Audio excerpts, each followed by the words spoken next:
TMC বলছেন যে ১৫০০ টাকা আমরা দেব বেকার ভাতা, সেখানে বিজেপি বলছে ৩,০০০ করে দেবো। তাহলে কি এটা হলো ওই ব্রাইব দেওয়ার একটা লড়াই, মানে কমন ম্যানকে পটিয়ে পাটিয়ে টাকা দিয়ে তার ভোটটা কেনা? আপনি তো তখন দেবেন যখন আপনি আগে ক্ষমতা অর্জন করতে পারবেন। দিল্লির এরকম একটা ইমেজ ছিল, তুমি দেখবে তো, rape capital after Nirbhaya. Has West Bengal now usurp that position?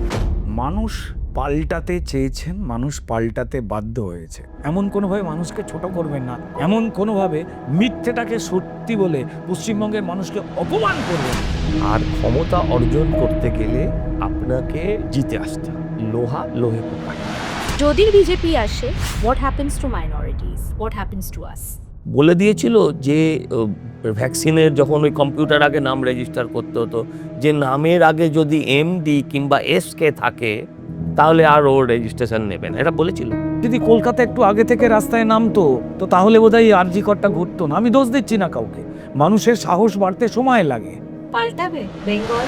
আমরা সেদিনও প্রতিবাদী ছিলাম যে ঘটনার, আজও সেই ঘটনা ঘটলে তার প্রতিবাদী থাকবো। তার মানে কি এই যে বিজেপি এলে রেপ হবে না? বিজেপি এলে রেপ হবে, কিন্তু রেপিস্টের মানসিকতা থেকে রেপিস্টকে গুঁড়িয়ে দেওয়া হবে আইনের সাহায্যে।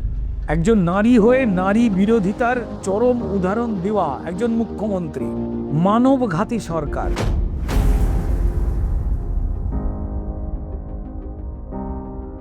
আজকে স্ট্রেট আপ উইথ শ্রী একটা কমপ্লিটলি অন্য এনভায়রনমেন্টে বসে আছে। নিশ্চয়ই আপনারা বুঝতে পেরেছেন এটা আমার বাড়ির সেট নয়। আজকে আমি দুজন এমন পলিটিক্যাল ক্যান্ডিডেট এবং অ্যাক্টিভিস্ট এবং বক্তাদের পেয়েছি যাদের প্রতি আমাদের অনেক কিছু ইমোশন হয়। যখন তারা কথা বলেন তখন we feel anger, we feel passion, we feel their outrage যে yes they are saying the right things. কিন্তু as a person who has come back to Bengal after almost 2.5 decades, as a woman who leads a women's community, I have a lot of questions for these two prolific BJP leaders, Rudranil Ghosh, who was on my show Straight Up with Shri, and Shojal Da, যাকে ধরে বেঁধে আমাকে আনতে হবে। Welcome. কিরম লাগছে বলো আমার সামনে আবার বসে, রুদ্র? দুজনে মিলে এখন বলতে হবে যে সেটা হচ্ছে এমন একটা পরিবেশে, ধরো এখন আমরা আড্ডা মারতে এসেছি, সারাক্ষণ মাথার মধ্যে অন্য কিছু না ঘুরে বেড়াচ্ছে আর কি সারাক্ষণ, এবং সেটা অবশ্যই আমার মাটি, আমার পশ্চিমবঙ্গ, আমার ভালোবাসার জায়গাটাকে নিয়ে। আমাদেরও তাই। আমরা চাই যে সমস্ত গ্লানি, সমস্ত যে একটা মানে আনএমপ্লয়মেন্ট, এত যে আমাদের মধ্যে অ্যাংস্ট আর ক্ষোভ, এবং এই যে ট্যাগটা আমাদের ওপর লেগে গেছে যে এখানে কোনো ওয়ার্ক কালচার নেই, এখানে কোনো প্রফেশনালিজম নেই, এখানে খালি ভাতা আর টলিউড সাকসেস পার্টি আর এই মিশ্রণ of Tollywood and the TMC party, এগুলো কি পরিবর্তন হবে? সেই প্রশ্ন নিয়ে আমি প্রথম সজলদার কাছে আসছি। সজলদা, আমি যখন আমার শোতে ভাবছিলাম যে বিজেপি থেকে কাদের আমি ডাকতে পারি ওনাদের সাথে কথোপকথন করার জন্যে, আমার তখন মনে হচ্ছিল যে আপনি তো একসময় মাননীয় মুখ্যমন্ত্রীর পাশে একদম একটা মানে প্রচণ্ড একটা মানে কি বলবো প্যাশনেট ইউথ লিডার ছিলেন। কিন্তু তারপরে হোয়াট চেঞ্জড, মানে এখন যেরকম আপনি you are so outspoken against the ruling party, আর who do you think in your party now is the face of the youth for the BJP?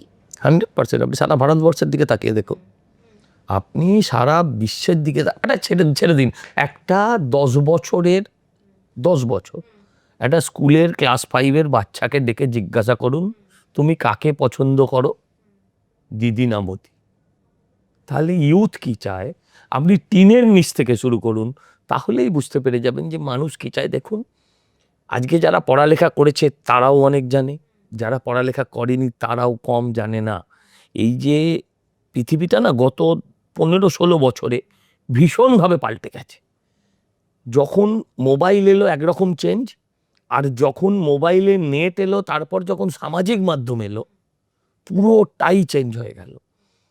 আপনার মনে হতে পারে নন্দীগ্রাম মানে ওটা একটা গ্রাম, কিন্তু ওখানে গেলে আপনি গ্রাম খুঁজে পাবেন না। এই যে গ্রাম, গ্রাম্য জীবন, গ্রামের মানুষ, যে গ্রামের মানুষ বোকা, এটা একটা কনসেপ্ট, গ্রামের মানুষ কিছু জানে না। এই যে জায়গাগুলো থেকে ভেঙে চুরে তছনছ হয়ে গিয়েছে গত 15-20 বছরে। হ্যাঁ, অতএব আমরা মমতা ব্যানার্জির সঙ্গে ছিলাম। কিসের জন্য ছিলাম? ধরুন তখন আপনি যুব বলেছেন, আমি ছাত্রটা বলি, ছাত্র দিয়েই শুরু করি। ধরুন আমি ছাত্র আন্দোলন করতাম, আমরা দেখতাম কলেজের ভেতরে এসএফআই কলেজে কাউকে ভোটে দাঁড়াতে দেয় না, দখল করে কলেজ যেতে। ফলে খুব স্বাভাবিকভাবে আমরা এসএফআইয়ের বিরোধিতা করতে লাগলাম, এসএফআইয়ের বিরোধিতায় নামলাম। কিন্তু এখানে এসে দেখলাম, মানে যখন আমরা সরকারে এলাম, এখানে এসে দেখলাম কলেজে নির্বাচনই হয় না।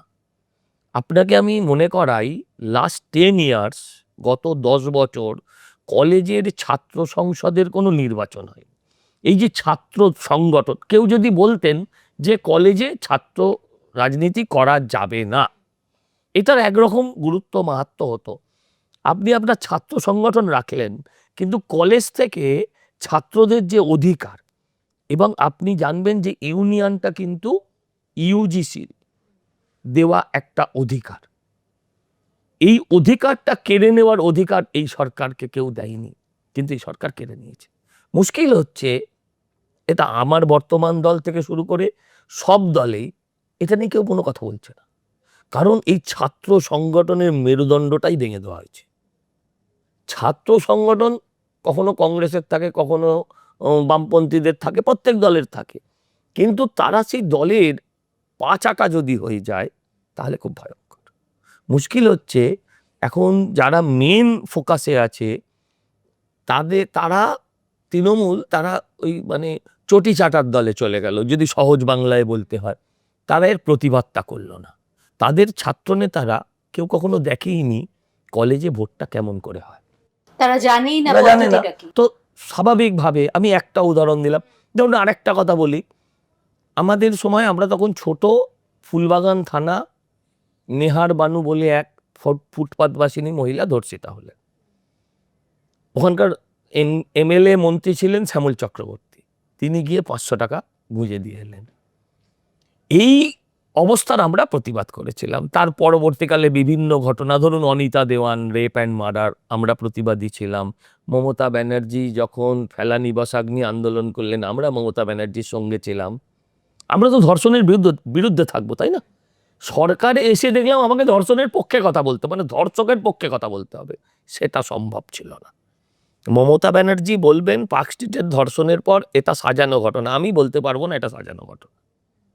কামদুনির ঘটনার পর উনি বলতে বুঝিয়েছিলেন যে এটা সিপিএম এর আর আল্ট্রা লেফটের ঘটনা, আমি বলতে পারবো। হাসখালির ঘটনার পর উনি যে প্রচারটা দিয়েছিলেন যে মেয়েটা প্রেগনেন্ট ছিল, এটা আমি বলতে পারবো না। আমরা দল পাল্টাইনি, দলগুলো তার চরিত্র পাল্টেছে। আমরা সেদিনও প্রতিবাদী ছিলাম যে ঘটনার, আজও সেই ঘটনা ঘটলে তার প্রতিবাদী থাকবো। আগামী দিন আমার সরকার যখন আসবে, তখনও যদি এই ধরনের ঘটনা ঘটে, তখনও প্রতিবাদ করব। তার মানে কি এই যে বিজেপি এলে রেপ হবে না? বিজেপি এলে রেপ হবে, কিন্তু রেপিস্টের মানসিকতা থেকে রেপিস্টকে গুঁড়িয়ে দেওয়া হবে আইনের সাহায্যে। কোনো মুখ্যমন্ত্রী রেপিস্টের পক্ষে কথা বলবে না। যেমন আজকে মমতা ব্যানার্জি গিয়ে বলছে অভয়ার বাড়িতে আমরা তো 10 লাখ দিতেই পারি। এটা কোনো মুখ্যমন্ত্রী ভারতবর্ষে কেউ বলবে না, যেটা মমতা বলে।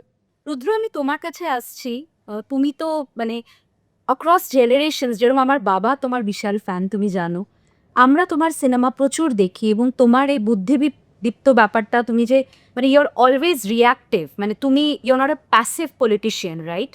সো আমি কিছুদিন আগে ব্যাঙ্গালোরে গেছিলাম, এবং ওখানে আমি অবাক হয়ে গেলাম যে নন বাঙালি যারা স্টুডেন্ট, কানাডিগা, উড়িয়া, গুজরাটি, সবাই আমাকে পেয়ে, যখন আমি আমার কিনোট অ্যাড্রেস করে মানে স্টেজ থেকে নামছি, আমাকে ঘিরে ধরে বলছে, ma'am, yes, what about Abhaya, what about the Hazra law college রে? তো এটা না, যেহেতু আমি অনেকদিন দিল্লিতে থাকতাম, দিল্লির এরকম একটা ইমেজ ছিল, তুমি দেখবে তো rape capital after Nirbhaya. Has West Bengal now usurp that position? দেখো, আমার যেটা মনে হয়, প্রথমেই সজলদা যে কথাটা বলছিল যে মানুষ পাল্টাতে চেয়েছেন, মানুষ পাল্টাতে বাধ্য হয়েছে। আমি মুখে একটা কথা বলে মানুষের সহানুভূতিকে চুরি করলাম, করে তারপর আমি একটা চেয়ারে এলাম, তারপর সেই মানুষেরই যে মিনিমামটুকু দরকার সেইটাও আমি চুরি করতে শুরু করে দিলাম। এবার মানুষ যখন ক্ষুব্ধ হতে শুরু করলেন, তখন আমি পরিকল্পিত উপায়ে ভালো আছি জোর করে মানুষের মুখ দিয়ে বলাবো বলে ক্রিমিনাল আর পুলিশকে একই টেবিলে বসিয়ে চা খাওয়াচ্ছি, ভাত খাওয়াচ্ছি, এবং মানুষকে আটকে রেখে দিচ্ছি, মানুষের জীবনের দরজাটাকে বন্ধ করে দিলাম, তালা লাগিয়ে দিলাম, আর একটা জানলার পাল্লা খুলে দিয়ে বললাম ওই তো আকাশ আছে, এইটা না এখন চলছে। একটু আগে খুব ইম্পর্টেন্ট এবং খুব সহজ একটা কথা সজলদা বলল। দেখো, পশ্চিমবঙ্গের যে রাজনৈতিক বাতাবরণ, অন্যান্য রাজ্যে কিন্তু ইলেকশনের আগে একটু রাজনীতি নিয়ে আলোচনা হয়, তারপর যে যার ভোট হয়ে যায়, রক্তও ঝরে না, লুটপাটও হয় না। আমরা ভারতবর্ষের 28টার মধ্যে 20টার উপর রাজ্যে পরিষ্কার বিজেপির সরকার চলছে, একক জোট মিলিয়ে। কেউ কোনো বিরোধী বলতে পারবে কোনো জায়গাতে যে রক্তপাত হয়েছে, লুট হয়েছে? কেউ বলতে পারছে না। কিন্তু পশ্চিমবঙ্গে এমন একটা মাটি যেখানে এই রক্তপাত, লুট এটা ছাড়া যেন পশ্চিমবঙ্গের ভোট হয় না, এটা কার্যত একটা পদ্ধতিতে তৈরি করেছে এর আগে সিপিএম এবং তারপর তৃণমূল। আগে যেহেতু মিডিয়া এতটা স্ট্রং ছিল না, মোবাইল ছিল না, ক্যামেরা ছিল না, তাই পাড়ার ঘটনায় পাড়া চাপা পড়ে যেত বলে কিছুদিন স্ট্রেচ করতে পেরেছে নিজের সময়কাল সিপিআইএম। তৃণমূল আর পারছে না, সত্যিটা বেরিয়েই পড়ছে। এবার এই সত্যিগুলোতে মানুষ না এদের খারাপকে খারাপটা বলে দিচ্ছে। এই খারাপকে যারা খারাপ বলে দিচ্ছে তারা কিন্তু স্পষ্ট করে দেখতে পাচ্ছে যে এর বিরুদ্ধে বাঁচবার জন্য স্পষ্টভাবে কারা মার খাচ্ছে আমার জন্য কথা বলে। বিজেপি তো নার্সিংহোম নেই, বিজেপি হসপিটাল বলে ঝান্ডা নিয়ে কোনো বাচ্চা ভূমিষ্ঠ হয়েছে কি গেরুয়া পদ্মফুল নিয়ে? না তো। তাহলে সে এলো কোথা থেকে? সে দেখলো যে তার ক্ষোভ, তার যন্ত্রণা, তার রাগের জন্য, রাগ যা যা রয়েছে সেটাকে প্রশমিত করতে যে লড়াইটা করে যাচ্ছে সেটা বিজেপি। সে তাকিয়ে দেখলো যে সাম্প্রদায়িক দল বলে দাগিয়ে দেওয়ার যে চেষ্টাটা বামেরা করেছিল, তারপর তৃণমূল করছে, সে তাকিয়ে দেখছে যে মুসলমান পরিবারের ছেলে মেয়েটা, হিন্দু বাড়ির তো অবশ্যই, বাকি অন্যান্য সবাই দেখছে যে প্রান্তিক মানুষের জন্য একের পর এক কাজ করছে এই বিজেপির সরকার। সে একটাও তার প্রকল্পের মধ্যে দেখতে পাচ্ছে যে কোথাও হিন্দু মুসলিম বিন্দুমাত্র নেই। উল্টে বরং সুবিধা দেওয়া রয়েছে যারা পিছিয়ে পড়া জনজাতি উপজাতির মানুষ বা যারা সংখ্যালঘু মানুষ হচ্ছে তাদের জন্য সুবিধে। মানুষের না চোখটা খুলতে শুরু করছে। আর তৃণমূল এখানেই পরিষ্কার ভয় পেয়ে গিয়ে মারতে শুরু করলো মানুষকে।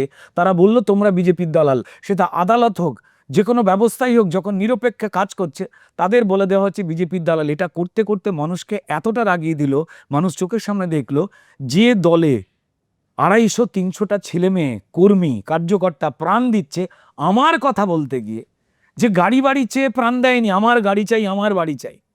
আমাদের কি প্রয়োজন পড়েছে? পশ্চিমবঙ্গটাকে বাঁচাবার প্রয়োজন পড়েছে। এবারের ইলেকশনটা কে জিতবে? তৃণমূলের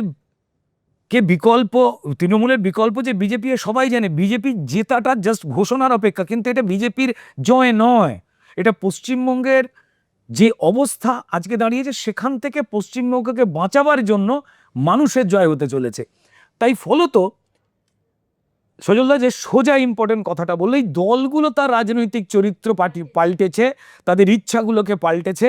মানুষের কথা বলতে এসে মানুষকে ভুলে গিয়ে নিজেদের কথা বলেছে। সিপিএম কথায় কথায় মানুষকে মূর্খ বলার চেষ্টা করে সোশ্যাল মিডিয়া বা যে কোনো জায়গায়। মানুষ বোঝেন না। আরে ভাই, তোমরা যারা এই দেশে কোনোদিন পতাকাই তুললে না, তোমাদের পার্টি অফিসে কোনোদিন একটা কোনো স্বাধীনতা সংগ্রামীকে সম্মান জানাবার জন্য ফুলমালাও দেওয়া হয় না। হতে পারে তোমাদের যে থট, যে লোক আছে তারা বিদেশি, কিন্তু যে দেশটায় তোমরা রাজনীতির ব্যবসা করছো, রাজনীতির কথা বলছো, সেই দেশটার মানুষের বেসিক ইমোশনকে তোয়াক্কা করো না। যারা প্রাণ দিল তাদের হয়ে তোমরা কথা বলো না। তোমরা সেই দেশের হয়ে কথা বলতে আসছো, মানুষ প্রত্যাখ্যান করে দিয়েছে। সেকুলারিজমের নামে হিন্দু বিরোধিতাই যার কাজ, 30% মুসলমানরা যারা রয়েছেন আমাদের এখানে, আচ্ছা তারা কি বলুন তো, মুখ্যমন্ত্রীর কথায় না তারা দুধেল গরু টরু বলে, এ তো অসম্মানের কথা। সিপিএমেরও তো একই চরিত্র তাদের ওপরের জায়গায় ছিল। এদের লেখাপড়া শেখাবো না, এদের ডাক্তার বানাবো না, ইঞ্জিনিয়ার বানাবো না, তাদের আমরা মিথ্যে কথা বলিয়ে বোঝাবো। কিছু লোক এখান থেকে বেরিয়ে আসছেন, থ্যাঙ্ক গড, তারা বুঝতে পেরেছে আমাদের লড়াইটা পরিষ্কার। যেটা একদম সজলদা বলছে, এটা সজল ঘোষের মতো লড়াকু ছাত্রনেতা, আমিও নিজে ছাত্রনেতা ছিলাম, এটা শুধু সজল ঘোষের কথা বা আমাদের কয়েকজনের কথা নয়, এটা পশ্চিমবঙ্গের মানুষের কথা। তারা চুপ করে রয়েছে। কিছু মানুষ প্রতিবাদ করে দিয়েছে যেটা দেখতে পাওয়া যাচ্ছে, আর বাকি প্রতিবাদটা 26-এ সামনে হবে। এটা থমথমে গুমোট মেঘ হয়ে রয়েছে, এটাকে কাটাবার আর কোনো হাজার প্রচেষ্টা নেই।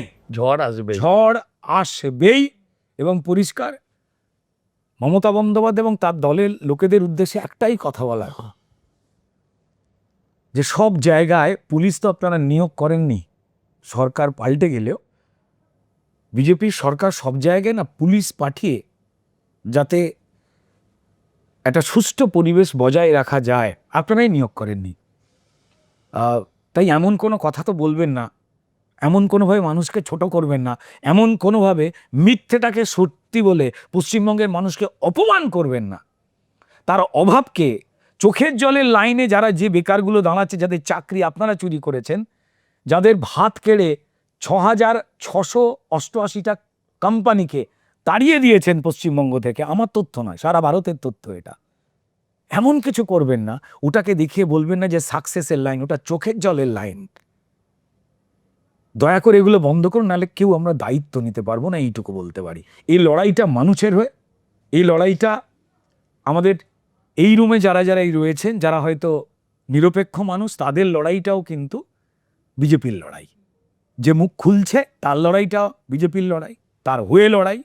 সবাই তো বলতে পারেন না, পরিবার পরিজন রয়েছে, হতে পারে যে আমাদের পরিবার পরিজন আমাদের নামে ভেবেই নিয়েছে যে আজকে হয়তো নাও ফিরতে পারে। দেখতে পারি যে সন্ধ্যেবেলা বা রাত্রিবেলা টিভি নিউজ হচ্ছে যে খালপাড়ে সজল ঘোষের মৃতদেহ বা বিজেপির আমাদের কোনো নেতার মৃতদেহ বা কর্মীর মৃতদেহ বা রুদ্রনীলের দেহ হয়তো পড়ে রয়েছে। তারা জানেন ওটা আমাদের জন্যই লড়ছে, কেউ গাড়ি বাড়ি সম্পত্তির জন্য লড়ছে না। এটাই শক্তি, এই ভাইব্রেশনটাই আসছে। এই লড়াইটা পশ্চিমবঙ্গের মানুষের লড়াই, বিজেপির জয়ের লড়াই নয়। সজলদা, একটা কথা আমাকে বলো, এই যে এই ভাতা পলিটিক্স এখন শুরু হয়েছে, এবং যদি টিএমসি বলছেন যে 1500 টাকা আমরা দেবো বেকার ভাতা, সেখানে বিজেপি বলছে 3000 করে দেবো, তাহলে কি এটা হলো ওই ব্রাইব দেওয়ার একটা লড়াই, মানে কমন ম্যানকে পটিয়ে পাটিয়ে টাকা দিয়ে তার ভোটটা কেনা? না, আমি আপনাকে একটা কথা বলি, রাজনীতি যেখানে গিয়ে দাঁড়িয়েছে সেখানে এই ভাতার বাইরে বেরোনো যাবে আচ্ছা, আজকের দিনে। আপনি বলছেন সুশাসন দেবেন, চাকরি দেবেন, আপনি তো তখন দেবেন যখন আপনি আগে ক্ষমতা অর্জন করতে পারবেন, তার আগে তো আপনি দিতে পারবেন না। আর ক্ষমতা অর্জন করতে গেলে আপনাকে জিতে আসতে হবে। আমরা ছোটবেলা থেকেই জানি লোহা লোহে কো কাটতা হ্যায়, লোহে কো লকড়ি সে নেই কাট সকতা। আমরা 3000 টাকা ভাতা দেব বলেছি, কিন্তু আমি আপনাদের মাধ্যমে জনতার কাছেও বলতে চাই, আমি একটা দলের প্রতিনিধি হয়েও বলছি যে 3000 টাকার ভাতার লোভে আপনি আমায় ভোট দেবেন না। 1500 টাকার ভাতাতেও নিজেকে বেচবেন না, 3000 টাকার ভাতাতেও বেচবেন না, 1500-এও বেচবেন না। আপনি 1500 টাকায় ভাতা নিয়ে যাদের ভোট দেবেন তারা আপনার ভোটটা পেয়ে লাখ লাখ টাকা রোজগার করবে। যেদিন সেই লাখ টাকাটা আপনি ভাতা হিসেবে পাবেন সেদিন অবশ্যই আপনার ভোট বেচে দিন তাকে। অতএব সেটা সম্ভব নয়। তাই আমি আপনাদের কাছে অনুরোধ করব যে ভাই, ভাতা ভাত দেয় না। আপনি কখনো ভেবে দেখেছেন এই যে যুবসাথী, এটা আগে যুবশ্রী ছিল, প্যাকেজিং পাল্টে এখন যুবসাথী হয়েছে 1500 টাকা। 1500 টাকা মানে দৈনিক 50 টাকা। কেউ কেউ বলেছে গুটখার খরচ, তৃণমূলের নেতা। আমি বলছি একজন ব্যর্থ ভিখারি, ভিক্ষুক, অপদার্থ ভিক্ষুক, যার ভিক্ষে করারও যোগ্যতা নেই, আমি তাকেও ছোট না করে বলছি, সেই ভিক্ষুকও ডেইলি অন্তত 200 টাকা রোজগার করে। আর একটা এমটেক করা ছেলে, বিটেক করা ছেলে, আসলে মুশকিল হচ্ছে মমতা ব্যানার্জি তথা তৃণমূলেরা আবার এমটেক মানে ভাবছে এম কোনো টেকনোলজি, বি কোনো টেকনোলজি, নট দ্যাট। তার কাছে একটাই টেকনোলজি, মাল তোলো মাল ভরো, এছাড়া কিছু নেই। তো এই এমটেক বিটেক করা ছেলেরা যখন ভাতার লাইনে দাঁড়ায়, তখন পশ্চিমবঙ্গের ওই মন্বন্তরের চেহারা, যেটা আমরা ইতিহাসে পড়েছিলাম, শুনেছিলাম, সেই চেহারাটা প্রকট হয়। আমাদের কটা করে ছেলে মেয়ে এখন বাঙালিদের? 2টো। হার্ডলি, না খুব শক্তিশালী বাঙালি তার 2টো ছেলে, মানে শক্তিশালী মানে অর্থনৈতিকভাবে শক্তিশালী আমি বলতে চাইছি। একজন অর্থনৈতিক শক্তিশালী ছেলে 2টো করে ছেলে, 2টো ছেলে মেয়ে। আমাদের তো এমনটা নয় যে যে যে জানুয়ারিতে জন্মায় তার নাম জানুয়ারি, যে ফেব্রুয়ারিতে জন্মায় তার নাম ফেব্রুয়ারি, যে মার্চে জন্মেছে তার নাম মার্চ, এরম খানবারও তো আমাদের হয় না। আমাদের তো গল্পেই আছে, বাস্তবে তো নেই। যে হারাধনের 10টি ছেলে ঘোরে পাড়াময়, একটি কোথায় হারিয়ে গেল রইল বাকি নয়। আমাদের ওই 9টা নেই, আমাদের একটাই আছে। হারানোর মতনও কিছু নেই আমাদের তাহলে, যে আমরা একটা হারিয়ে গেলে যে আমরা বাঁচবো, আমাদের শেষ কোপটা নেই। মুশকিল হচ্ছে আমার ওই একটি মাত্র সন্তান, সেও যদি ব্যাঙ্গালোরের ভিড়ে হারিয়ে যায়, সেও যদি হায়দ্রাবাদের ভিড়ে হারিয়ে যায়, সেও যদি একজন পরিযায়ী শ্রমিকের ভিড়ে হারিয়ে যায় উত্তরপ্রদেশে, সেটা তো আমার জন্য যন্ত্রণা। আমি এই যে রুদ্র বলছিল না যে সমাজের জন্য, আমি ভাই সমাজের জন্য করছি না। আমি চাই আমার সন্তান দুধে ভাতে থাকুক, ওদের মতন অত ললিপপে থাকতে হবে না, দুধে ভাতে থাকুক, আমার সাথে থাকুক। এটা আমি আমার স্বার্থে চাই। যে আমার যখন বয়স হবে, আমাকে কে দেখবে? আমরা তো জীবন যৌবন ব্যয় করেছি আমাদের ছেলে মেয়েকে মানুষ করতে। আমাদের সংসার, আমাদের ছেলে মেয়ে হয় কিন্তু ফ্যামিলি প্ল্যানিং এর মধ্যে দিয়ে। বিয়ে করার 2 বছর 3 বছর ধরে আমরা প্ল্যানিং করি যে আমাদের এত টাকা জমবে, তারপর আমরা সন্তান নেব। ওর এখনো প্ল্যানিং করা হয়নি। করবে করবে, শীঘ্রই করবে। যা পরিবেশ প্ল্যানিং করতে ভয় পাচ্ছি। হ্যাঁ, তুমি তাই বলে আবার আনঅথরাইজড বিল্ডিং এর মতো তুলে দিও না। তো হ্যাঁ, তো সেরকম যে এই যে প্ল্যানিং ব্যাপারটা, আবার সন্তান জন্মের পরে আমরা 2 বছর হাতে রাখি, এই 2-3 বছরের মধ্যে আমাকে একটা স্কুলে ভর্তির বিরাট টাকা লাগবে। এখন তো সরকারি স্কুলে আর ভর্তি করছে না কেউ। তো এই যে এই প্ল্যানিং এর মধ্যে দিয়ে যাদের জন্ম হয়, সেই ছেলেমেয়েগুলো যাবে কোথায়? আমরা তো তাদেরকে শিক্ষিত করছি, তৃণমূল তো করতে চাইছি না। তো তৃণমূল না করলে সেই রাজ্যের থেকে খাবেটা কি? সে কি করবে? তখন সে পেটের টানে। এবং দেখুন, আপনি কিছু লেখাপড়া করেননি, আপনার কোনো দাবি দাওয়া নেই। কিন্তু আপনি যদি লেখাপড়া করে নেন, আপনি তখন ভাববেন যে আমি সুইগি কেন করব, আমি জোম্যাটো কেন চালাবো, এটা আপনার মনে কিন্তু আসবে। হতাশার সঙ্গে চালাতে হবে। যে এই হতাশার সঙ্গে চালাতে পারবে না, সে তখন অন্য রাজ্যে চলে যাবে। বলুন তো আমরা বুড়ো বুড়ির তখন কি হবে বাড়িতে? এটা আমার যন্ত্রণা নয়, এটা আপনারও। আমি আমার কথা ভেবে লড়ছি। আর সব পরিবারও যদি তাদের কথা ভেবে লড়ে, পশ্চিমবঙ্গটাই পাল্টে যাবে। সমাজ তাতেই তো, আপনি আমাকে নিয়েই তো সমাজ। তো আমরা আমাদের প্রত্যেকের পরিবারের এটা ভাবা উচিত যে আমার ছেলেটাকে আমি শুধু মানি মেকিং মেশিন বানাচ্ছি না, আমার ছেলেটাকে আমি ভবিষ্যতের বাংলার নাগরিক বানাবো, যে বাংলার উন্নয়ন অনুন্নয়নের সঙ্গে যুক্ত হবে। শুধু ব্যাঙ্গালোর থেকে প্রথমে টাকা পাঠাবে, তারপরে আস্তে আস্তে তার সংসার হবে, টাকার পরিমাণ কমতে থাকবে, তারপর একসময় বন্ধ হয়ে যাবে। আমি বাড়িতে মরে পচবো, প্রতিবেশী খবর দেবে যে বাড়ির গেট গন্ধ বেরোচ্ছে, কর্পোরেশন এসে পুলিশ এসে ভেঙে বার করবে, এটা আমি চাই না। এমনিতেও তো কলকাতা আস্তে আস্তে একটা জেরিয়াট্রিক প্যারাডাইসের রেপুটেশন। সহজে বলুন, মানুষ বুঝতে পারবে বৃদ্ধাশ্রমে পরিণত হচ্ছে। একদমই তাই। আমি বলছি তো, যে কোনো ফ্লাইট থেকে তুমি যখন কলকাতার ফ্লাইটে উঠবে, নাম্বার অফ হুইল চেয়ার্স খালি খেয়াল করবে। মানে তারা হয়তো অন্য শহরে ট্রিটমেন্টের জন্য গেছে, কিংবা ছেলে মেয়ের কাছে গেছে, আবার ফেরত আসছে একা একটা ডিজর্টেড একটা জায়গা। আরে বাবা মাকে ছেলেমেয়েরা নিয়ে যাচ্ছে কেন?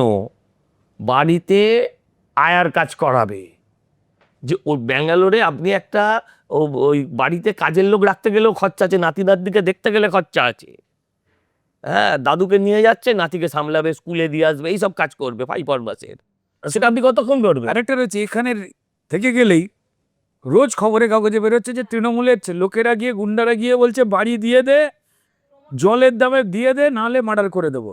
এই দেখতে পেয়েছেন, কিছুদিন আগেই রানাঘাটে একটা বড় ঘটনা ঘটেছিল। তারপর তো সব জায়গায়, আমি একটা জায়গার কথা বললাম, তারা কাঁদতে কাঁদতে বলছেন যে আমি বাড়ি বেচতে বাধ্য হচ্ছি তৃণমূলের নেতাদের, যুব নেতাদের থ্রেটে। মানে এটাই তৃণমূলের যুব নেতা কারা? যারা কলা তুলে এলাকা থেকে তোলাবাজি করে এবং পুলিশ দেখে টুপিটা আরও টেনে চোখটা ঢেকে নেয়, তারাই এরা যুব নেতাদের কাজই হচ্ছে যে বৃদ্ধ বাবা মা, পশ্চিমবঙ্গ কার্যত তো বৃদ্ধাশ্রম হয়ে যাচ্ছে, এটা তো আমরা সবাই জানি। দেখো, সবথেকে বড় দুর্ভাগ্যজনক যে কি করে এত মানে অদ্ভুত কাজ করতে পারে মমতা বন্দ্যোপাধ্যায়ের দল। এই যে ছেলে মেয়েগুলো রাস্তায় এখানে দাঁড়াচ্ছে, আজকে বেকার ভাতার জন্য লাইন দিচ্ছে, কেন লাইন দিচ্ছে? প্রথম কথা হচ্ছে, এরা জানে যে অধিকাংশ জনেরই লজ্জা পাচ্ছে। আমি এটা ছোট ঘটনা বলতে যাই, সজলদার কাছেই উদাহরণ রয়েছে। যখন কোভিড হয়েছিল, আমি প্রায় কলকাতার 14টা বস্তিতে আমাদের বন্ধু বান্ধব মিলে কিছু ফান্ড কালেক্ট করে আমরা দিতে যেতাম গরিব মানুষগুলোকে, চাল ডাল স্যানিটাইজার থেকে শুরু করে বাকি সমস্ত জিনিস, আলু পেঁয়াজ তেল নুন এইসব। তো টালিগঞ্জের কাছে একটি বস্তিতে আমি দিতে গেছি, এটি ছোট হাতি যেটাকে বলে, ছোট গাড়ি করে। সেখানে ওই ভ্যানের মাথায় আমি দাঁড়িয়ে পর্যবেক্ষণ করছি ঠিকঠাক দেওয়া হচ্ছে কিনা, একদম ওই চাল ডালের বস্তার উপরে দাঁড়িয়ে আর কি রয়েছে আর কি, ওপরে কী করবো, দিতে হবে ওখানে, ঠিক করে না গণ্ডগোল হয়। আমি দেখতে পাচ্ছিলাম যে বস্তি থেকে যে লাইনটা বেরিয়ে এসেছে ঠিক তার পাশেই 6তলা 8তলা করে বিভিন্ন মধ্যবিত্ত উচ্চ মধ্যবিত্তের আবাসন। সেখান থেকে মা মাসিমারা ঝুঁকে দেখছেন, তারা লাইনে দাঁড়াননি। খুব স্বাভাবিক, প্রথমবার আমার মনে হয়েছিল বোধহয় আমি এসছি তাই দেখছে। আমি কিছুক্ষণ পরে পরিষ্কার যেটা বুঝতে পারলাম যে এই লাইনটা যখন শেষ হয়ে গেল, আমি দেখলাম যখন খালি হয়ে গেল, আমাদের গরিব মা বোনেরা যখন এই চাল ডাল নিয়ে চলে গেলেন, আমি দেখলাম আস্তে আস্তে ওই ফ্ল্যাটের নিচে দরজায় 2জন মহিলা নেমেছেন, হাতে একটা ছোট্ট ব্যাগ কিন্তু লুকিয়ে। আমি গাড়িটাকে ঘুরিয়ে বললাম যে গেটের সামনে নিয়ে যাবি? যে হেল্পার ছেলেটি বললো, আমার দাদা নিয়ে যাবো, আবার মালগুলো তুলতে হবে, তোল ওখানটা একটু নিয়ে যাবি। আমি দাঁড়ালাম, মধ্যবিত্ত বাড়ির আমার মা দিদিরা পরিষ্কার এসে বললেন, ভালো আছেন? আমি বললাম হ্যাঁ। আর না কিছু বলছে না, তাকিয়ে আছে। একজনও কেউ মোবাইল বার করে আমার সঙ্গে অন্য সময় যা করে ছবি তুলে তুলছে না। আমিও নিম্ন মধ্যবিত্ত পরিবার থেকে বড়, তোমারও একটা ইতস্তত হচ্ছে। আমি পরিষ্কার বুঝতে পারলাম যন্ত্রণাটা কি হতে পারে। আমি বললাম যে বাড়িতে আনাজপাতি আছে, এই সমস্তগুলো আছে, না হলে নিয়ে নিন না। এক ভদ্রমহিলা বলেই ফেললেন যে না আসলে ওখানে যারা লাইন দিয়েছিল আমাদের বাড়িতেই কাজ করে, তো আসলে অস্বস্তি হচ্ছিল। এই যে মধ্যবিত্ত না, কোথাও কিছু না থাকুক তার না সম্ভ্রম লজ্জা এটাকে আঁকড়ে রেখে দেয়, এটাকে নিয়ে মানে কিছু বলার নেই, এটাই তার পুঁজি। সে খালিভাবে, আমাদের বাড়িতে কেউ যদি পুলিশ আসে পাসপোর্টের ভেরিফিকেশনের জন্য, পাশের বাড়ি সন্দেহ করে, মানে আছে এখনো পর্যন্ত। আমি তাদেরকে যখন দিলাম আমি বুঝতে পারলাম অভাবটা কোন জায়গায় ছিল। ঠিক যে সেম জিনিসের জায়গাটা রয়েছে, আমি যদি ঠিক এই দিকটায় চলে আসি ছোট্ট একটা উদাহরণে, এই যে বেকার যে ছেলেপুলেগুলো দাঁড়াচ্ছে, অনেকে দাঁড়াতে পারছে না এই লজ্জার কারণে। তারা অপরাধী নয়, তারা দাঁড়াচ্ছে যে পরিষ্কার আমি না দাঁড়ালে, যেভাবে পরিষ্কার আবাস যোজনায় কেন্দ্র থেকে পাঠানো টাকা তৃণমূলের নেতারা চুরি করে নিচ্ছে। কদিন আগেই দেখলাম ভিডিওতে একটা ভিখারি ভদ্রমহিলা, তার বয়স 60-এর ওপরে, তার থেকেও বলছে 30,000 টাকা না দিলে টাকা দেবো না। সে ভাবছে, আমি ছেলেটা ভাবছে আমি যদি না দাঁড়াই তাহলে এই টাকাটাও তো নিয়ে নিতে পারে, এটা তো আমার ট্যাক্সের টাকা, আমি ওকে দেবো কেন? দেখো দুর্ভাগ্যজনকভাবে ঘটনা হচ্ছে যে একের পর এক কেন্দ্রীয় স্কিম আছে, ঠিক আছে, মানে প্রধানমন্ত্রীর কুশল স্কিম আছে, PM নিধি আছে, এগুলো সমস্ত স্কিল ডেভেলপমেন্টের কাজ। এটা শুধু ভাতা নয়, সে যাতে স্বনির্ভর হতে পারে তার দীনদয়াল উপাধ্যায় স্বনির্ভর যোজনা আছে। আমাদের মহিলাদের জন্য পরিষ্কার রয়েছে লাখপতি দিদি, বিভিন্ন স্কিম রয়েছে, সেগুলোকে আটকে রেখে দিয়েছে। ঠিক আয়ুষ্মান ভারতের কার্ডের মতো, ঠিক এই চিংড়িঘাটায় ব্রিজ হচ্ছে না, মানুষের যাতায়াতের সুবিধা হবে, পাছে যদি বিজেপির নাম হয়, আরে মানুষের সুবিধা হচ্ছে, তাদের ট্যাক্সের টাকা, মেট্রো রেল। এই যে এটা না অপরাধ, এটা কোনো ভুল নয়, এটা ক্রাইম, এর দুর্নীতির থেকেও আরো বড়। তার না পরিবর্তন দরকার, সবার নিজের বাঁচবার জন্য। যে কথাটা সজলদা বলছেন একদম ঠিক। হয়তো অনেকে আমরা নিজের আমার নিজের আত্মীয়ের কথা ছাড়া ভাবতে পারার ক্ষমতা রাখি না, ওইটুকুই ভাবি। যদি সবাই ওটা ভাবতে পারে, সবাই ওটা ভাবছে যারা, সেটা দিয়েই এই পাল্টাবে অরাজকতাটা। দেখো, ভুল যদি রোজ হয়, ধরা পড়ে যাওয়ার পরেও যদি ভুল হয়, সেটা পরিকল্পিত অপরাধ, সেইটা ভাঙবে পশ্চিমবঙ্গ এবার। সজলদা, আপনাদের চিফ মিনিস্টারিয়াল ক্যান্ডিডেট কে? এই প্রশ্ন সবার মুখে। এই প্রশ্ন সবার মুখে, শুধু আপনার এই রাজ্যে নয়, সারা দেশেই থাকে। আমাদের মুখ একটাই সারা ভারতবর্ষে, তার নাম নরেন্দ্র দামোদর মোদী, আর প্রতীক একটাই, পদ্মফুল। মানুষের আস্থা বিশ্বাস এই দুটোর ওপরে, এই দুটো চিহ্নের ওপর। অতএব দল কাকে নির্ধারণ করবে সেটা দলের সিদ্ধান্ত। আমাদের 15 কোটি প্রাইমারি মেম্বার, তো আপনারা আস্থা রাখুন, ভরসা রাখুন। সব জায়গায় যেমন একজন প্রকৃত প্রশাসককে বসানো হয়েছে, এক্ষেত্রেও তাই হবে। কিন্তু বাঙালি মানবে তাকে, মানে মোদীকে মানতে বলুন। হ্যাঁ, মোদীকে মানলো, কিন্তু আমি বলছি ধরে নিন মমতা ব্যানার্জির যিনি হবেন তিনি মোদীর দূত হবেন।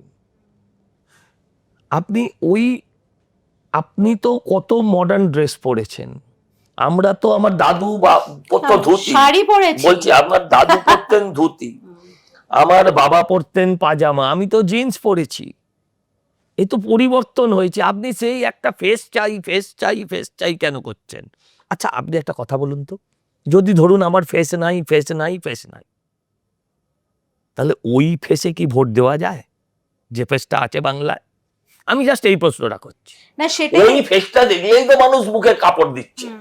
কিন্তু অনেকেই যেরকম বলছে যে কাকে ভোট দেবো এবার, মোদিকে, বিজেপিকে।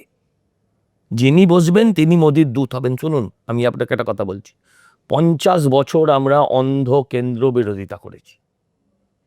50টা বছর, 35 বছর সিপিএম, 15 বছর তৃণমূল, অন্ধ কেন্দ্র বিরোধিতা। আমি বলছি ও যেগুলো বলছিল, ধরুন আয়ুষ্মান কার্ডটা, যদি আয়ুষ্মান কার্ডটা আমার এখানে ঢুকতো, আয়ুষ্মান কার্ডটা ঢোকালে পরে রাজ্যের 1 টাকাও তো খরচা হয়, স্বাস্থ্যসাথী কার্ডে 1 টাকা খরচা হয়তো, সেই খরচাটা তো হতো না, সেটা তো আমার রাজ্য পেত। এই যে প্রতিনিয়ত একটা কম্পিটিটিভ, এটা তো হতে পারে একটা যুক্তরাষ্ট্রীয় পরিকাঠামো, ওটা একটা আলাদা রাষ্ট্র, এটা একটা আলাদা রাষ্ট্র তো নয়। তাহলে আমার ডবল ইঞ্জিনই দরকার। এই মুহূর্তে রাজ্যকে বাঁচাতে গেলে কেন্দ্রের সহযোগিতা ছাড়া ইম্পসিবল। আপনার এই রাজ্যে এই মুখ থাকলে পরে একজন 200 টাকার ব্যবসায়ীও নতুন করে আসবে না অন্য রাজ্য থেকে। রুদ্রনীল, আজকে আমরা মানে দেখছি যে সোশ্যাল মিডিয়া তোলপাড় হচ্ছে about the Rajya Sabha nomination of Koel Mallick, তোমার কোস্টার অলসো। আর অনেক দিন তুমি যেহেতু ইন্ডাস্ট্রিতে আছো, সবাই মোটামুটি তোমার মানে বন্ধু এবং কলিগ অ্যাট সাম পয়েন্ট। এবার আমাকে একটা কথা বলো, ইমন যে ব্যাকল্যাশটা খাচ্ছে, Iman is a good singer, she is talented, অনেক বড় বড় ছবিতে ওর গান কিট হয়ে সে ছবিগুলো ভালো করেছে, রাইট? কিন্তু আজকে যে একটা ইমেজ হয়ে যাচ্ছে যে টলিউডে সারভাইভ করতে গেলে তোমাকে একটা পলিটিক্যাল কালার ধারণ করতেই হবে। এবং আমার শোতে এসে রূপা গাঙ্গুলি ক্লিয়ারলি বললে যে এই যে টিএমসি মানে একটা সিন্ডিকেট মতন চালাচ্ছে টলিউডে, যেটা আমরা কানাঘুষে আমাদের মতন লোকেরা একটা উইসপার শোনে যে এই যে এইগুলো করছে। উনি পরিষ্কার নাম নিয়ে নিলে যে এই দুজন অরূপ বিশ্বাস স্বরূপ বিশ্বাস ওনার কোট আনকোট এটা চালাচ্ছে। এবং এখন তুমি যদি দেখো যে এত অ্যাক্টার্স জয়নিং পলিটিক্স, এই পার্নমিত্রর জাম্প মেরে ওখান থেকে এখানে চলে গেল, এবং এই যে এটা একটা হর্স ট্রেডিং, মানে ঠিক আছে politician can be a former actor, আমরা সাউথে দেখেছি তারা চিফ মিনিস্টার হয়েছে, আইকনিক চিফ মিনিস্টার, কিন্তু এখানে যেরকম each and every person from Tollywood now seems to be jumping onto the bandwagon of politics. Are they actually interested in politics? Naki it's a way of surviving in their profession? এটা খুব interesting কথা তুমি বলেছো। প্রথম কথা জায়গা হচ্ছে যে সেটা রূপা গাঙ্গুলি, আমরা যেই হই না কেন, যে কোনো মানুষ, যে কোনো রাজনৈতিক দলের, তিনি পাড়ার লোকও হতে পারেন, তার যদি চোখ স্পষ্ট থাকে, তিনি এই টলিউড মানে এই শিল্প জগতের যে দখলদারিতা, আমার অন্যায়কে দেখে যে চুপ থাকতে পারবে তাকেই আমি ভাত কাপড়ের বন্দোবস্ত করে দেব, আর না হলে পরিষ্কার তার গলা টিপে মেরে দেবো। তার সব থেকে বড় উদাহরণ, চোখের সামনে লোকে তাদের পছন্দের শিল্পী রুদ্রনীল ঘোষকে দেখে, তারপরেও তো কম্প্রোমাইজ যা করিনি, গাড়ি বাড়ি বিক্রি করতে হয়েছে, করেছি, বেশ করেছি, আমার তো লজ্জা নেই, আমি তো জিরো ছিলাম। তুমি তো এইদিকে টাকা ফেরত দিতে তোমার তো বিক্রি করতে হয়। তো তাও খুব সোজা কথায় আমার এখানে যে সিস্টেমটা তৈরি হয়েছে, সেই সিস্টেমে পরিষ্কার আগে বছরে 120টা ছবি তৈরি হতো, এখন যা সারা ভারতবর্ষে ফিল্ম ইন্ডাস্ট্রিতে হয় না, মমতা বন্দ্যোপাধ্যায়ের অনুপ্রেরণায় এই অরূপ বিশ্বাস এবং স্বরূপ বিশ্বাস তারা যে তালিবানি স্টাইলে এই ফিল্ম ইন্ডাস্ট্রিটা চালায় নিজস্ব সুবিধের জন্য, তৃণমূলের মিছিলে কি করে আমি আর্টিস্ট সাপ্লাই দেব, তৃণমূলের মঞ্চে কি করে আর্টিস্ট সাপ্লাই দেব, সেই টেন্ডারটা মমতা বন্দ্যোপাধ্যায় অরূপ আর স্বরূপকে দিয়ে দিয়েছে। তাই তারা যা যা অন্যায় করবে, এই অন্যায় জেনেও মমতা বন্দ্যোপাধ্যায় চুপ থাকবেন।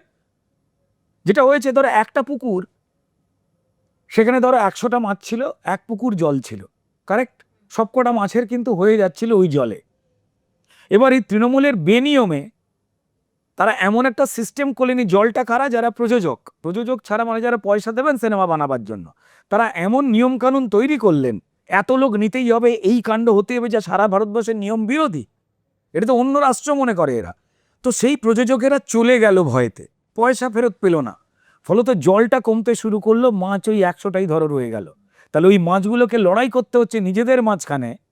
যেই পুকুরের জমিটা এখনো যাদের নামে সেটা তৃণমূল, তাই তৃণমূলকে খুশি করে অন্যায়কে সাপোর্ট না করতে পারলে যতটুকু জল আছে তার মধ্যে আমাদের কাজ পেতে হবে।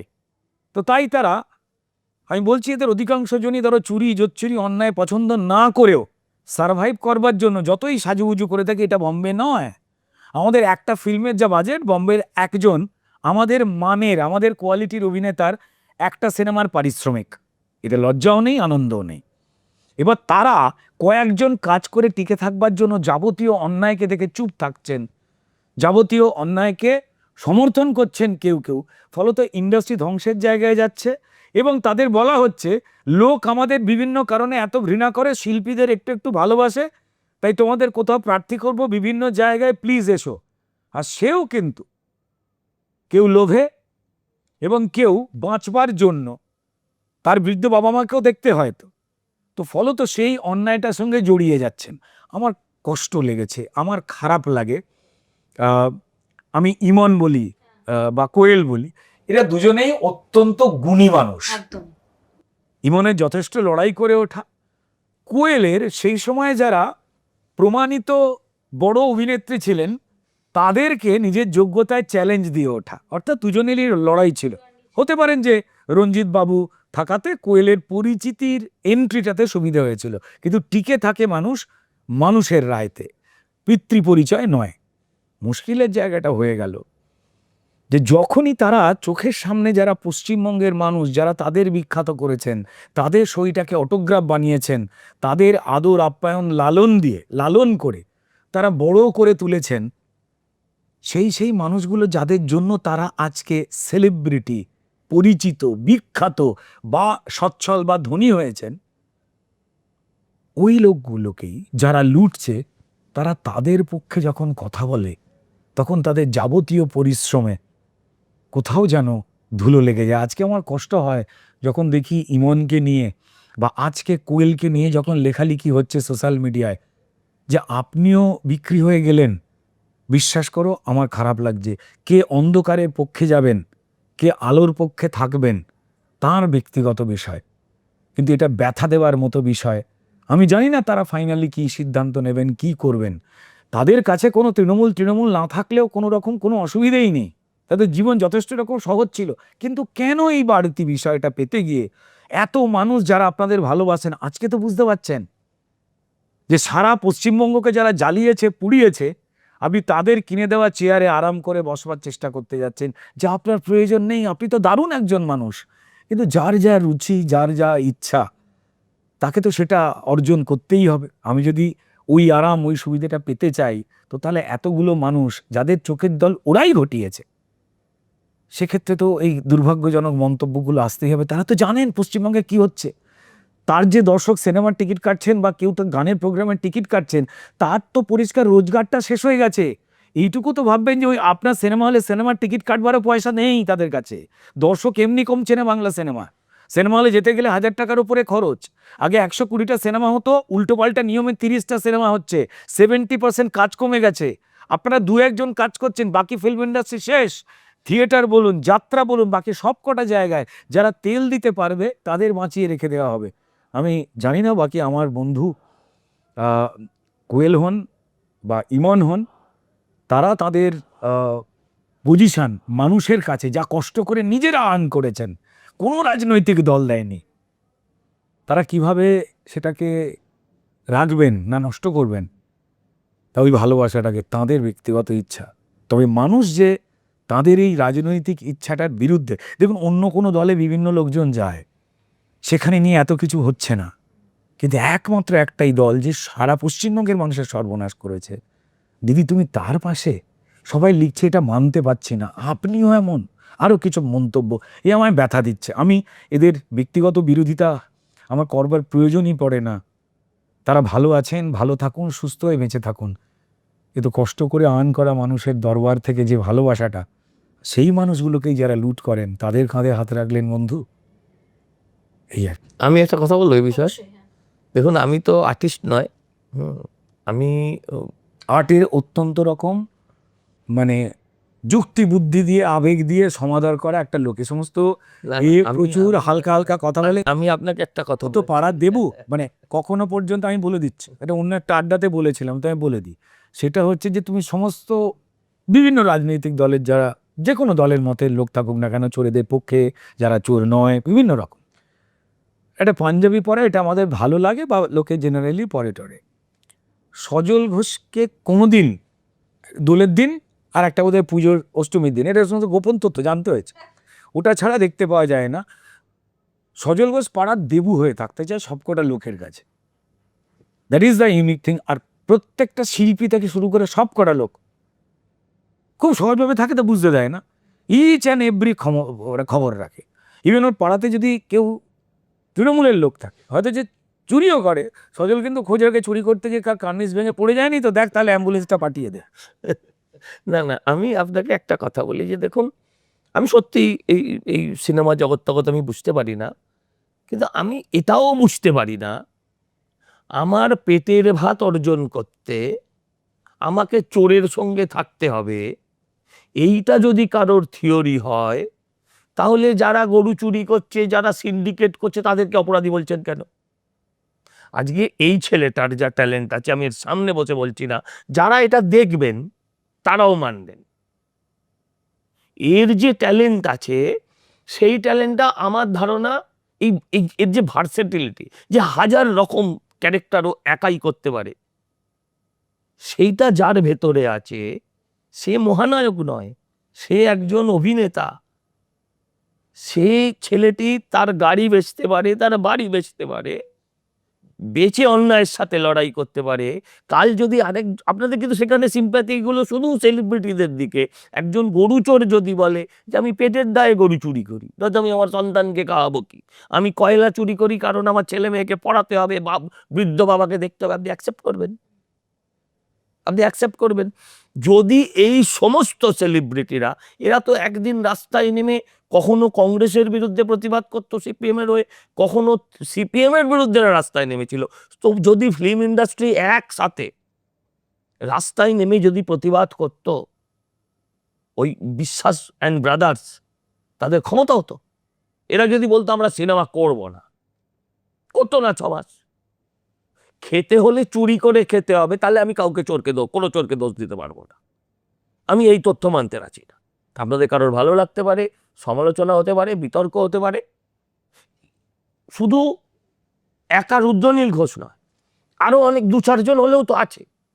হ্যাঁ, তারা আস্তে আস্তে কমে যাচ্ছে। যেন যদি আপনি একদিন আগে এই ইন্টারভিউটা আপনি আমায় করতেন, এই যে 2-4 জন আছে, কারা আছে, যদি আপনি আমায় প্রশ্ন করতেন, আমি হয়তো কোয়েল মল্লিকের নামও বলতাম, কিন্তু আজ আর বলতে পারবো না।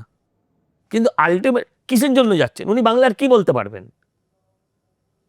ওগুলো কিসের জন্য জায়গা? ওখানে তো খিচমেড়ি ফটো করার জায়গা না, আপনাকে তো বাংলার হয়ে, বাঙালির হয়ে বলতে হবে। একটা সাউথ ইন্ডিয়ান যাচ্ছে, যে কোনোদিন বাংলায় পা রেখেছে কিনা আমি জানি না, সে বাংলার ডেমোগ্রাফি, বাংলার ওয়েদার, বাংলার ক্লাইমেট, বাংলার ম্যাপ সে কিছুই জানে না। তাকে আপনি বলুন বাংলার মাটি, বাংলার জল, যেটা মমতা ব্যানার্জি বাংলা সঙ্গীত করেছেন গিয়ে শোনাতে, ও 3 গ্লাস জল খেয়ে নেবে, গান গাইতে পারবে না। সে বাংলার হয়ে কি বলবে? আচ্ছা, এই ভোটটা তো আমরা বাঙালিরা দিয়েছিলাম বলে উনি যাচ্ছেন। আমরা সাধারণ মানুষ ভোট দিয়ে একজনকে এমপি করেছি, একজনকে এমএলএ করেছি। সেই এমপি এমএলএরা এবার পাঠাচ্ছে কাকে? কি একটা গুরুস্বামী, মেনকা গুরুস্বামী। বলুন আপনি কে মেনকা, কে গুরুস্বামী? তৃণমূল আমরা চিরকাল বলে এসছি যে কতটা সত্যি কথা বলে বিজেপি, এটা তার প্রমাণ যে রাজীব কুমার, তুমি উর্দি ছাড়ো, তৃণমূলের ঝান্ডা ধরে নিয়েছে, উর্দি ছেড়ে তৃণমূলের ঝান্ডা ধরে নিয়েছে। তাহলে এতদিন যে এই রাজীব কুমার যে কতটা দুষ্ট, মমতা ব্যানার্জির সেই সারদার লাল ডায়েরি, হ্যাঁ, আপনার আইপ্যাকের সবুজ ডায়েরি, সব ঘটনার সঙ্গে যে কিভাবে জড়িত সেটা আজকে প্রমাণিত। এটা ইউপির লোক। এবার বাংলা অস্মিতা, বাঙালি বিরোধী দল বিজেপি, এই তো বাঙালি প্রেমী দল। আমি বলছি ওদের টোটাল কটা এমপি আছে? যদি খান 30 রাজ্যসভা এবং এ মিলে হয়, তার মধ্যে বোধহয় অর্ধেক হয়ে যাবে যারা অবাঙালি। পশ্চিমবঙ্গের বাঙালি নয়, যারা বাংলার বাসিন্দাই নয়, যারা চেনেই না, ভালোই বাসা। বাংলার মাটিই জানে না, যে কোনোদিন ভিক্টোরিয়া মেমোরিয়াল হল দেখেনি, যে কোনোদিন হাজারদুয়ারি দেখেনি, যে কোনোদিন কালীঘাট দক্ষিণেশ্বর দেখেনি, যে কোনোদিন, আচ্ছা আমি কালীঘাট দক্ষিণেশ্বর বললে আবার বাবা সাম্প্রদায়িক হয়ে যাবো, যে কোনোদিন নাখোদা মসজিদও দেখেনি, সে বাঙালি, বাংলার হয়ে বলবে ওখানে গিয়ে। আর একটা জিনিস সজলদা, আমি যেটা মানে এই এমপি নমিনেশন নিয়ে যেটা আমার মনে হয়েছে, যে মেনকা গুরুস্বামী তো একজন খুব নামকরা advocate and she is also fights for the rights of the queer people, কিন্তু হোয়াট অ্যাবাউট কি বললেন? মানে যারা এলজিবিটি না কি বললেন, তিনি কাদের হয়ে লড়াই করেন? এলজিবিটি কিউআই সম্প্রদায়, তাদের জন্য লড়াই। সমকামী না একদম, উনি সারদার জন্যও লড়াই করেন, সারদার আসামিদের বাঁচাতেও লড়াই করে, উনি নারদার আসামিদের বাঁচাই করে। শুন, হ্যাঁ, ব্যক্তিগত লড়াইটা একটা বিষয়, আর বাকিটা পয়সা নিয়ে উনি যে কোনো চোরের হয়ে লড়াই করেন, না। এটা ওনার প্রফেশন, এখানে আমার কিছু বলার নেই। আমার- কিন্তু উনি বাংলার হয়ে কি লড়বেন, আমি এটা জানতে চাই। আমার প্রশ্নটা হলো যে এই যে চয়েস অফ এমপিস হয়েছে, why is nobody who is from a downtrodden, মানে একটা সোশ্যাল আমার খারাপ ইকোনমিক লাগে, ক্লাস, আমি বলছি কেন তাদের চুজ আমি করা? না আমি এটাও আপনার যেটা ভুলভাল হ্যাঁ। ধারণা, যে রাস্তায় যে লোকটা গরিব তাকে চুজ করে নিয়ে যাও, আরে এরম ভাবে চলে না। রাজ্যসভা, লোকসভা, বিধানসভা, এটা রাস্তার মারামারি ঝান্ডা ধরো জিন্দাবাদ এই জায়গা নয়। আপনার মধ্যে বাগ্মিতা থাকতে হবে, আপনার কাছে তথ্য থাকতে হবে, আপনাকে সরকারকে নাস্তানাবুদ করতে হবে, সরকারের ত্রুটি ধরতে হবে, আপনাকে বোঝাতে হবে এটা বাংলার স্বার্থে প্রয়োজন, এটা দেশের স্বার্থে প্রয়োজন। অতএব সেই বিষয়ের জ্ঞান থাকা উচিত। আমি বলছি তৃণমূলে কি একটাই জ্ঞানওয়ালা লোক নাই যারা আজীবন তৃণমূল করেছে? আচ্ছা, কোয়েল মল্লিককে আপনি করছেন, আমি একটা ধরুন একটা নাম বলছি, ধরুন বৈশানর চট্টোপাধ্যায়। বৈশানর চট্টোপাধ্যায়, তার জ্ঞানও মোটামুটি কোয়েলের থেকে ভালোই আছে আমার ধারণা, বাংলা নিয়েছে বলতে পারবে। আচ্ছা, সে লোকটা আজীবন তৃণমূল করেছে, তাকে সেই তৃণমূল আসার আগেও সে কাউন্সিলর, এখনো তাকে কাউন্সিলর রেখে দিয়েছে, আমিও কাউন্সিলর, সেও কাউন্সিলর, তাহলে এত বছর ধরে তুই তৃণমূল করলি কেন? দলীয় কর্মী যাদের আছে, এক সময় সেলিব্রিটি দরকার ছিল, শতাব্দী রায়দের দরকার ছিল, তাপস পালদের দরকার ছিল, কিসের জন্য? যে আমার ভোট এমনি আসছে না, শতাব্দী রায়কে দেখলে যদি ভোট এসে যায়, স্টারডামে ভোট। এখন সেটা হয় না। এখন তো আর সেটা হয় না, এখন তো আর সেটা হয় না, তাহলেও তাদেরকে কেন নিয়ে যাওয়া? আমি জাস্ট এটা জানতে চাই। আপনার টলিউডকে শুনুন, খারাপভাবে নেবেন না, তুমিও ভেবো না ভুল, টলিউডের এই ধরনের যারা সেলিব্রিটি তাদের দেখতে ভিড় হয় না। প্রত্যন্ত গ্রামাঞ্চলে কি হয় আমি জানি না, কিন্তু এরা বরঞ্চ দেখুন, রুদ্রনীল আজকে একটা অন্য রাজনৈতিক দলে এসছে, স্রোতের বিপরীতে, কিন্তু যে ছেলেটা দেব ভালো আর্টিস্ট ছিল, ও যেদিন চোরেদের দলে জয়েন করলো, ওর 50% ফলোয়ার্স কমে গেল, ওর কি লাভ হলো? আমি জানি না, ও কিছু লাভ তো নিশ্চয়ই আছে, কোথাও না কোথাও আছে, আবার ও রেগে যাবে, ওর বন্ধু হয়। আমরা মানে মোটামুটি প্রায় শেষের দিকেই আসছি। একটা প্রশ্ন যেটা অনেকেই বলেছিল যে এটা তুমি আমাদের হয়ে, বা আমার মনেও মাঝে মাঝে এসছে, আমার বেস্ট ফ্রেন্ড একজন রোমান ক্যাথলিক মেয়ে, সে বিয়ের পর পড়তে চলে যায়, তার বৃদ্ধা বাবা মা এখানে থাকে, এবং ওদের পরিবারের সবাই, কেউ অস্ট্রেলিয়া, কেউ ক্যানাডা, ওরম থাকে, কিন্তু আঙ্কেল আন্টি এখানে যাবে না, তারা তাদের প্যারিশ ভালোবাসে, তারা যে বুয়াবু বাবা যে মানে বাজারে গিয়ে ওরা বাজার করতে ভালোবাসে। তো ওদের মধ্যে ওরাও কিন্তু পরিবর্তন চাইছে, ওরাও তিতিবিরক্ত অনেক ব্যাপারে, কিন্তু একটা ভয় যে যদি বিজেপি আসে, what happens to minorities, what happens to us? ও বলবেন, আমি বলবো, দুজনেই বলবো। This is an important. আপনি এই প্রশ্নের উত্তর আমাদের কাছে কেন চাইছেন? আপনি উত্তরপ্রদেশে চলে যান, আপনি বিহারে চলে যান, আপনি দিল্লিতে চলে যান, আজকে ভারতবর্ষের 20টা প্রদেশে আমরা সরকারিভাবে একক অথবা জোটে, আপনি সেই রাজ্যগুলো চলে যান, আপনি আমার মুখের কথা কেন মানবেন? উত্তরপ্রদেশের জনসংখ্যা আমার রাজ্যের ডবল, উত্তরপ্রদেশের জনসংখ্যা আমার রাজ্যের ডবল, মুসলমানও আমার রাজ্যের ডবল। কে চলে এসছে ওখান থেকে এখানে? আপনি আমাকে বলুন তো, আমি ছেড়ে দিন সব কথা। আপনি ভ্যাকসিন পেয়েছেন তো, আর মুসলিমও তো ভ্যাকসিন পেয়েছে। বলে দিয়েছিল যে ভ্যাকসিনের যখন ওই কম্পিউটার আগে নাম রেজিস্টার করতে হতো, যে নামের আগে যদি এমডি কিংবা এসকে থাকে তাহলে আর ওর রেজিস্ট্রেশন নেবে না, এটা বলেছিল। এই প্রোপাগান্ডায় যদি আপনারা শিক্ষিত মানুষরা পা দেন তাহলে অবশ্য কিছু হবে। আর এটাও বলি, ওই যে বৃদ্ধ প্যারেন্টসের কথা বললেন, ওরা বেশি দিন থাকবেন না কলকাতা, বাধ্য হবেন যেতে। যেতে বাধ্য হবেন যখন ওনার আর যোগুবাবুর বাজারে বাজার করার ক্ষমতা থাকবে না, ছেলে লাগেজের মতন দুলিয়ে নিয়ে চলে যাবে। কারণ ছেলে অন্য প্যারিস থেকে, কানাডা থেকে, কোথা থেকে ছেলে আছে, সে সেখান থেকে আর বাবাকে মেনটেন করতে পারবে না। ওরা মানে ছিন্নমূল হবেনি। এটা থেকে আপনার আবার বাঁচার কোনো রাস্তা নেই। ওদেরকে এখানে আনতে হবে, ওদেরকে এখানে আনতে হবে, এছাড়া আর কোনো রাস্তা নেই। পাল্টাবে বেঙ্গল? বেঙ্গল তো পাল্টে গেছে, কাউন্টার অপেক্ষা। মানুষ বাড়ি থেকে নিজের ভোটটা নিজে দিতে পারার অপেক্ষা। এসআইআর তো কোনো রাজনৈতিক দল করছে না। এসআইআর সংবিধানের নিয়ম অনুযায়ী কেন্দ্রীয় নির্বাচন কমিশন একটা অফিস, তারা 40-50টা লোকের, যে রাজ্যেই নির্বাচন হয় বা যেখানেই এসআইআর ভোটার পরিচ্ছন্ন ভোটার তালিকা বা ভোটের ব্যাপারে তারা কাজ করেন, সেই রাজ্যেরই রাজ্য সরকারি কর্মচারীদের বলেন যে আমাদের এই কাজটা করে দিতে হবে, দেশের নিয়ম অনুযায়ী করে দিন। সেই করে দেওয়াতে এই রাজ্যের রাজ্য সরকারি অফিসার এবং তাদের সঙ্গে সঙ্গে পাড়ায় ঘোরা সবকটি রাজনৈতিক দল, যেখানে সবকটি রাজনৈতিক দল যেতে পারে না সেখানে তৃণমূল থাকে, তাদের বিএলএ এবং তৃণমূলের ধমক খাওয়া রাজ্য সরকারি মমতা বন্দ্যোপাধ্যায়ের কর্মচারী বিএলও, তারা মিলেই তো এই 58 লক্ষ নামটাকে বাদ দিলেন। তাদেরই তৈরি করা তো তালিকা। আর ফলাফল বেরোবার আগে এরপর আর কত নাম বাদ যাবে সেটা কেন্দ্রীয় নির্বাচন কমিশন জানে না, মমতা বন্দ্যোপাধ্যায় বলে দিচ্ছে। মানে মমতা বন্দ্যোপাধ্যায় বলেই দিয়েছিলেন থ্রেট দিয়ে তার রাজ্য সরকারি কর্মচারীদের যে এই এত নামকে বাঁচাতেই হবে, কারণ এগুলো ভুয়ো। তাই প্রথম থেকেই তিনি বলেছিলেন এসআইআর আমরা চাই না, চাল থেকে কাঁকড় বাঁচতে দেব না। আমরা জানি না কি, সজল ঘোষ জানে না, আমি জানি না, আপনি জানেন না, কেউ জানেন যে যাদের নাম বাদ যাচ্ছে অবৈধ, ভুয়ো বা যারা, তারা কোন দলকে ভোট দিতেন আমরা কেউ জানি?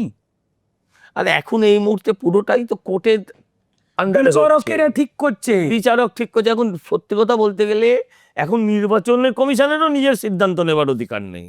এই যে আজকে যে লিস্ট বেরোলো, এই লিস্ট তো বিচারকদের সার্টিফাইড লিস্ট। এখানে নির্বাচন কমিশনকে দোষে কি করবে? কেন্দ্র সুপ্রিম কোর্ট। হ্যাঁ, ফাইনালি একটা আমার প্রশ্ন, সেই অভয়াতে ফেরত আসছি। তার জন্য আমরা এখনো জাস্টিস খাইনি এবং আমরা আশাবাদী যে যখন পরিবর্তন আসবে সেই মূল জায়গাটায় আবার ফেরাবো, যে একটা মেয়ে পড়াশোনা করে নিজের স্টেটে একটা জায়গায় কাজ করতে গেছে, তার সেফটি স্টেটের দায়িত্ব, তার সেফটি সেই ইনস্টিটিউশনটার দায়িত্ব। And will we ever get justice as a woman who's come back to this state? I am scared for my sister. তুমি জানো আমার একটা ছোট বোন আছে যে ক্লাস 12-এ উঠেই বলছে we need to leave Calcutta, হ্যাঁ, নিড টু। আমি আমার জাস্ট এই একটা জায়গায় বলছি, শুধু তৃণমূলটাকে বাদ দিয়ে দিন। আমি আবার বলছি, বিজেপি বিরোধী অন্যান্য যে যে সরকাররা যেখানেই রয়েছে, যে যে রাজ্যেই রয়েছে, অল্প হলেও রাখছে মানুষ, আনছে মানুষ, এর বাইরে তো কোনো সত্যি নেই।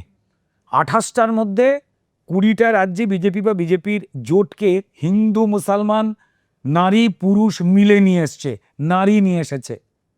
আপনি কোথাও ধারাবাহিকভাবে মহিলাদের ওপর অত্যাচার, সেটা হাঁসখালি হোক, সেটা দুর্গাপুর হোক, সেটা আরজিকর হোক, হাঁসখালির ওই প্রান্তিক যে গরিব মানুষের যে মেয়েটা যে চলে গেল, তার জন্য তো যদি কলকাতা একটু আগে থেকে রাস্তায় নামতো তো তাহলে বোধহয় আরজিকরটা ঘটতো না। আমি দোষ দিচ্ছি না কাউকে, মানুষের সাহস বাড়তে সময় লাগে। তারা জানিয়ে দিয়েছেন রাস্তায় নেমে, যারা রাস্তায় নেমেছিলেন সেই মা বোনেরা দল মত পেশা নির্বিশেষে, জাত ধর্ম নির্বিশেষে যারা নেমেছিলেন, তৃণমূল তাদের জাস্টিস ফর আরজিকর, জাস্টিস চাই বলবার জন্য গ্রেপ্তার করিয়েছিলেন। ভারতবর্ষের কোন রাজ্যে দেখাতে পারবেন, যে সরকারি হোক, ছোটখাটো ভুল ভ্রান্তি হ্যানত্যান সর্বত্র হয়। মানবঘাতী সরকার, একজন নারী হয়ে নারী বিরোধিতার চরম উদাহরণ দেওয়া একজন মুখ্যমন্ত্রী, তিনি চলে গেলেই যে সবটা মিটে যাবেই, এ ভারতবর্ষের বাকি রাজ্যগুলো অনেক আগে থেকেই, আবার বলছি, যে সরকার থাকুক না কেন, তারা ইঙ্গিত দিয়ে দেয়। কোনো একটা ঘটনা যদি হয় সেটা ভুল হয়, সেখানে হয়তো একটা গাফিলতি বেরিয়ে যায়, কিন্তু বারবার যখন একই পদ্ধতিতে হতে থাকে এবং চিৎকার করা মানুষকে, জাস্টিস বা বিচার চাওয়া মানুষকে জেলে পুরে দেয়, মহিলারা প্রতিবাদ করলে যার নামে বলে নোংরা পোস্টার মারবো, তারপরেও এই মুখ্যমন্ত্রী মহিলা মুখ্যমন্ত্রী গ্রেপ্তার করান না, জেলে পড়েন মা দুর্গার সামনে থেকে টেনে টেনে নিয়ে গিয়ে। সেখানে সব উত্তর মানুষের কাছে রয়েছে। না না, এইগুলো ছেড়ে দিন, এগুলো ছেড়ে দিন। আপনি লেটেস্ট, আমরা কেউ আলোচনাই করিনি, একটা সংখ্যালঘু পরিবার, প্রগতিশীল, সেই ফ্যামিলি সিদ্ধান্ত নিয়েছিল, মা সিদ্ধান্ত নিয়েছিলেন, আমি মরে যাওয়ার পর আমার চোখটা দান করে দিন। আমি বলছি, ইসলামে বিশ্বাসী মানুষের, তারা কিন্তু অঙ্গদান করেন না ধর্মীয় কারণে। আমি তাদের ধর্ম, এই কারণকে আমি নিয়ে কোনো আলোচনা করতেই যাচ্ছি না। একটা মানুষ চোখ, তার ছেলে একজন শিক্ষক, চোখটা দিয়েছে, মায়ের চোখ, চোখে যখন সেই চোখ, আপনি জানেন কিনা জানি না, মানে এটা আপনি জেনে রাখুন যে মৃতদেহ দাহ হয়ে যাওয়ার আগে চোখটা প্রতিস্থাপন হয়ে যায়। মানে ওই চোখ দিয়ে যখন অন্য লোক দেখতে পাওয়া শুরু করেছে, মায়ের চোখ দিয়ে, তখন দেখছে তার সন্তানকে জেলে ঢুকিয়ে দিয়েছে। কি অপরাধ? অপরাধ হচ্ছে সে শরিয়াত আইনের বিরুদ্ধে গিয়ে বিজ্ঞানকে বিশ্বাস, মানবতাকে বিশ্বাস করেছে, করে একটা লোক চোখ, তার মায়ের চোখটা দান করিয়েছে। পুলিশ, তৃণমূলের পুলিশ পুরে, না না, কেন পুড়লো? আমি পুলিশকেও দোষ দেবো না, কারণ ওইখানে ওই মানে ধর্মান্ধ, ইসলামিক ধর্মান্ধ লোকেরা, তারা এত প্রেসারাইজ করেছে যে যদি তুমি জেলে না ভরো, এটা যদি দৃষ্টান্তমূলক শাস্তি না দাও, তাহলে আগামী দিন যদি আরো অনেকে এটা করে, সেটা ইসলাম বিরোধী হয়ে যাবে। মানে তাদের চোখের কোনো প্রবলেম হয়ে গেলে তখন তুমি অন্য চোখ, হ্যাঁ, হিন্দু চোখ নিতে পারবে, কিন্তু মুসলিম কাউকে চোখ দেবে না, আরেকজন মুসলিমকেও দেবে না। এবার আপনি আমাকে বলুন, আপনি আমাকে বুঝিয়ে বলুন, এই কথাটা বললে আবার সাম্প্রদায়িক হয়ে যাচ্ছি আমরা। আপনি আমাকে বুঝিয়ে বলুন, সেই পরবর্তীকালে স্বাস্থ্য দপ্তর জানালো সে সব নিয়ম মেনে করেছে, আমরা হই হই করলাম যে লোকটার জামিন হয়ে গেছে। What do you mean by জামিন? কেস তো জামিন মানেটা কি? জামিন মানে আপাতত খালাস। সরকারের উচিত ছিল ক্ষতি পুরো, মানে ক্ষতি স্বীকার করে, অন্যায় মানে ক্ষমা প্রার্থনা করে এই মামলাটা প্রত্যাহার করে নেওয়া। আমরা সরকারের বিরুদ্ধে আন্দোলন করছি, সরকার জেলে পড়ছে, ঠিক আছে, একটা মানুষ তার মায়ের চোখ প্রদান করে জেল কাটে এই রাজ্যে, কোন দেশে আছেন আপনি? আশা করি আমাদের বাংলার মানুষের চোখ খুলবে, কান খুলবে, মস্তিষ্ক খুলবে, এবং আমরা বুঝতে পারবো যে আমাদের ভালোটা কিসে এবং কোথায় আমরা পাবো। আমি নিজেই বলি যে যখন আমি কলকাতায় ফেরত আসছিলাম, সবাই আমাকে বলেছিল, মাই গড, তুই ওই ডেথ সিটিটাতে ফিরছিস। এখন যখন আমি আমার বোনের মুখে ওই কথাটা শুনি, I need to get out of Calcutta. আপনি কি করে ভাবছেন যে আপনি নিরাপদ?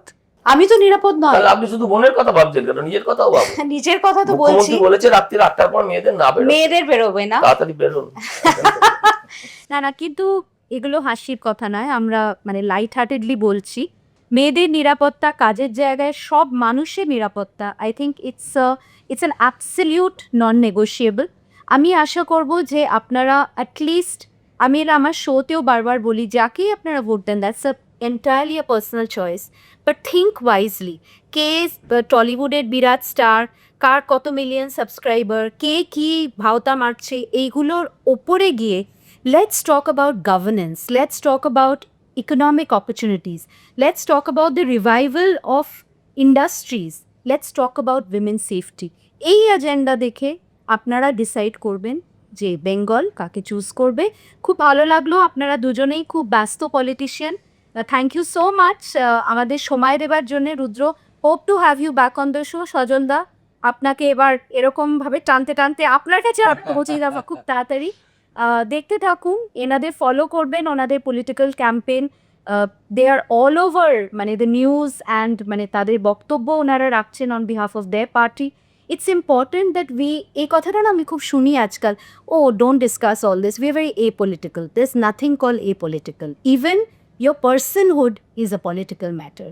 So on that note, Bengal, go to vote and vote for the right things that will take our state forward. ধন্যবাদ, খুব ভালো লাগলো, ধন্যবাদ।